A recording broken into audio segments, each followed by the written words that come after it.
U.S. officials now say in the raid at this compound, Osama bin Laden was not armed but did resist. One U.S. official tells CNN bin Laden made some kind of threatening move.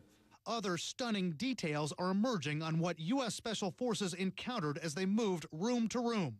U.S. and Pakistani officials say at least 17 people were in the compound at the time. As many as 24 were living there, at least 8 of them children. In addition to the bin Laden family, 2 other families resided in the compound.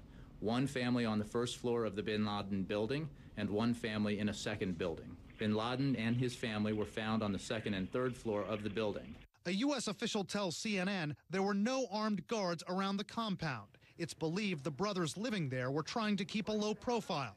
But 2 al-Qaeda couriers were apparently armed and took on the U.S. commandos as they worked their way around the house. On the first floor of bin Laden's building, 2 al-Qaeda couriers were killed, along with a woman who was killed in crossfire. She was not bin Laden's wife. Officials now clarify where bin Laden's wife was and what she did.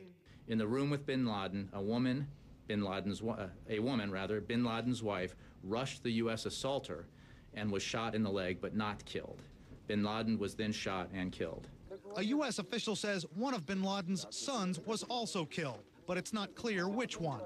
Counter to earlier reports, this official says no one, living or dead, other than Osama bin Laden, was removed from the compound by U.S. forces. CNN's exclusive video inside the compound after the firefight shows several items crammed into a sink, bloodstains on the floor, ripped out drawers, debris in a closet.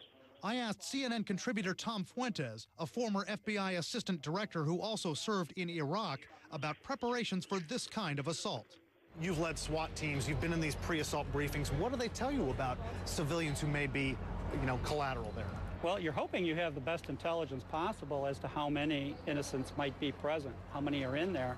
And what you also don't know is, who's to say that one of the women doesn't pick up a gun and start shooting at you? Who's to say that others don't get involved in this, even children?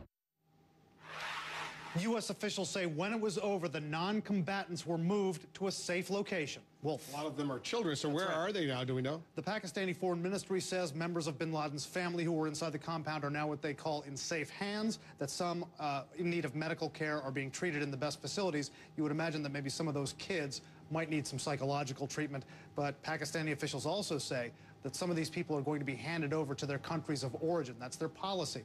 So there may be some disbursement there among the people who are living in that compound. But not necessarily handed over to the United States. Probably not at this point. Thanks very much, Brian, for that.